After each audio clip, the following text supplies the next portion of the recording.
Галискар Камал театры артистлары әле күптән түгел Шанхайда булып, зур уңыш белән спектакльләр күрсәтеп кайттылар. Инде бүген алар Финляндиядә кунакта. Менә шул җәһәттән бүген безнең студиябездә Галискар Камал театрының яшь актрисасы Ләйсән Файзуллина. Хәерле көн. Ләйсән. Ләйсән, менә ниндирәк хисләр белән кайттыгыз Шанхайдан? Ул илне беренче генә күрүегез идеме? Моңа кадәр инде без бардык Кытайга, Пекин шәһәренә. Пекин белән Шанхай бик кат аерылалар, чөнки Пекин ул күбрәк техника, эшләү, мануфактуралар, ниндер бизнес үзәге. Һәм ул күбрәк Рәсәйгә ошаган. Кытай инде ул шундый алга киткән, анда шундый матур биналар, утлары янып тора, төнлә белән ниндер космоска эләккән кебек инде. Матур елгалары бар шәһәр уртасында. Ул елга янына киләсең төнлә белән һәм ниндер ракеткә эләккән кебек буласың инде. Сиңа бик ошады инде. Шанхай күбрәк ошады Пекинга караганда.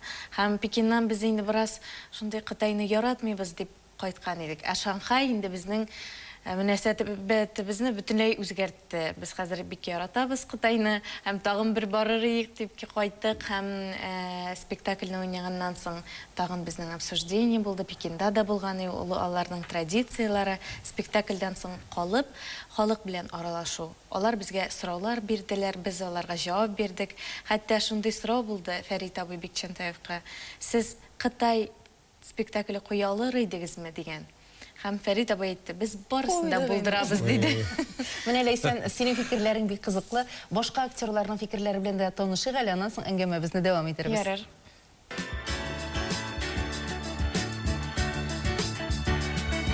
Безне автор чакырды дип әйтсәм дә була.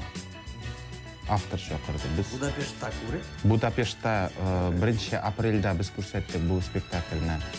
Будапештта, Венгриядә фестивальдә шулай ук.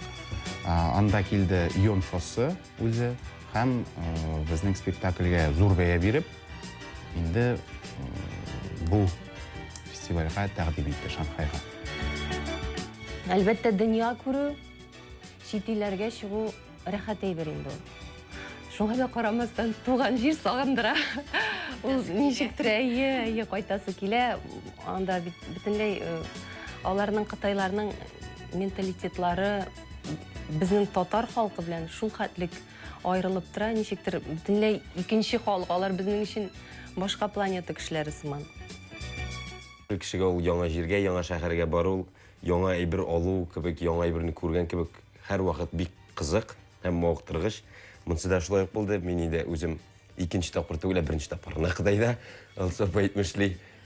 Ул сагынып өлгергәндер. Мин сагынып өлгермәдем, ләкин бик каты менә үзебезнең ризыгыбызны сагындым. Әлдә ашказаныма утып йөри Кытай ризыгыннан. Икенчедән истә калган мизгил дидегез. Менә үзебезнең арада аралашканда без теге кайбер чакта рус сүзләрдә кушылып китә. Шуннан соң без туктадык та Юсуф, Илнур, Рузилә туктаз мәйтәм, менә шуннан башлап үзебезчә татарча гына сөйләшәбез. Бер чит ил сүзе дә кыстырмыйбыз мен әйтәм. Шулай әйтеп кенә бетергәнем, читтә торган бер 6-7 егет: "О, татарча. 25 миллионлык Кытай булган Шанхайда үзебезнең татар теле, татарча дип үзебезгә дус ишләр таптырды." Гомумән җитди фестиваль. Әлбәттә, бу җитди фестиваль, чөнки мен әйтәм бит, фестиваль кысаларында семинар уздырдылар алар. Аннан соң мине чакырдылар аларның библиотекаларына, китапханәләре, зур китапханә, чапкаткыч. Халык, яшьләр бөтенсе укып тора. Ни өчен чакырдылар? Кытай теленә бер хатын-кыз тәрҗемәче тәрҗемә иткән 5 әсәрен норвеж авторын. Шуның китабын чыгарганнар. Бездә мәсәлән, ни өчен сез уйныйсыз әле менә бу әсәрне? Бик кирәкме ул сезгә? Нәрсә кирәк инде ул? Нәрсә кирәк инде ул менә сезгә? Биткәнмен үзебезнең авторлар. Алар бер дә чыкалмыйлар. Алга баралар. Шул ук вакытта үзләренең мәдәниятләрен, традицияларын, гырыф-гадәтләрен саклыйлар. Нәрсәсе белән кадерле булды бу фестиваль? Халыкара фестиваль Кытайда уза торган. Ул инде бик озак бара, ул каядыр 3 ай дәвамында бара бу фестиваль. Шуның кысаларында менә безнең автор драматургның Йон Фассының иятына аерым урын бирелде. Шул Кытайның үзеннән театр, Италия, Индия, Иран һәм без Рәсәйдән булдык.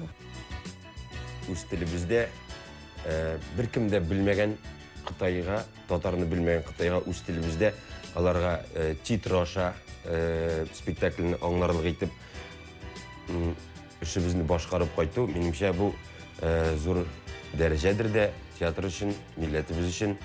Икенчедән Фәрит абый әйтте, безнең театр белән таныштырды, очрашу булды беренче көн спектакльдән соң. Алар инде шаккаттылар, тамашачылардан кем калды, театрыбызның 110 еллык тарихы булуына һәм шулай ук кулчаптылар. Икенче кулчабы шулай ук шаккаттылар, Фәрит абый әйткәч, театрга артист эшләргә килә икән, менә безнең театрда ул шунда үлә инде диде. Ул инде үлә инде дигән теге туры мәгънәдә түгел, эшкә килгән икән ул гомер буе театрда эшли. 83 яшьлек артистлар да әле уйный дигәч бөтен илле шаккаталар, булар да шулай шаккатты. Ничек әле алар йөриләр, җитмәсә уйныйлар дип аптырап кул чаптылар. Фестивальләр һәм гомумән яңа илдә, бүтән илдә яңа тамашачылар белән очрашу Кытай гына түгел, хәтта менә Чаллыга бару да ул безнең өчен бик файдага. Чөнки артист һәм артист уйнаган спектакль дип әйтермен, ул гел яңа тамашачы белән очрашырга тиеш. Очрашу, яңа тамашачы белән очрашу, ул ниндидер яңа тормыш бирә. Финляндия тиздән булачак декабрь айында безне татарлар зарыгып көтеп торалар анда. Июнь айыннан бирле шалтыратып, килегез инде, сезне каршы алабыз, кунак итәбез, берәр спектакль белән килегез инде дип без анда алып барабыз Бабайлар чуагын. Спектаклен 4 декабрьдә китәбез, 8 декабрьдә кайтабыз. Лейсән Файзуллина белән сөйләшүебезне дәвам итәбез һәм инде без Финляндиягә хәзер юл алырбыз мага. Әйе шул. Инде менә театр Финляндиягә кузгалып китте, алар юлда. Имә Лейсән менә анда нинди спектакльләр алып барылачак? Анда бер генә спектакль бара, Бабайлар чуагы. Ул инде Камал театрының йолдызлары, корифейлары дигәндәй. Алар барысы да Финляндиягә барып, татар-төрек диаспорасы бинасында спектакльне уйнаячаклар. 5 көнне һәм 6 көнне инде алар очрашу оештыралар. Очрашуда татар биюләре, татар җырлары булачак. Шәй өстәле була инде. Димәк, менә бүген бөтен фин татарларын инде Камал театры артистларының Бабайлар чуагы дигән спектакльне чакырабыз кич белән. Лейсән, синең үзеңне Финляндиягә барганың юкмы? Юк шул, әлегә юк. Әйе.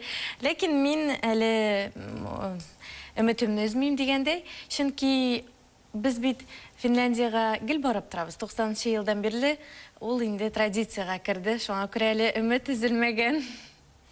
Инде менә шунысында әйтәсе килә, культура программасы була микән, анда спектакль генә куймаслар, әлбәттә инде мөхтәрәм актерларыбызны алар кунак итәрләр, чөнки Финляндия татарлары алар бик кунакчыл кешеләр. Анысын турында хәбәрегез бармы? Кайларда булырлар икән, нәрсә эшләргә җыеналар икән? Менә 6 көнне очрашуда алар махсус Раил Шамсуаровны, Гүзәл Гөлвердиевны үзләре белән алдылар. Алар инде татар моңнарын, аларга ишеттерәчәкләр. Шуңа күрә Анысына инде алар 8 әйләнеп тә кайталар. 9 әйләнеп кайтачаклар. Алла бирсә. Бик зур рәхмәт, Лейсән, менә никадәр күп мәгълүмат бирдең һәм инде тамашачыларыбыз да Камал театры артистларының әйләнеп кайтканын көтеп торып, мондагы спектакльләргә дә килерләр дип ышанабыз. Рәхмәт. Шулай итеп, бездә кунакта Галиәскәр Камал исемендәге Татар дәүләт академия театрының яшь актеры Лейсән Фәйзуллина булды. Аның белән саубуллашабыз. Манзара үзешен дәвам итә.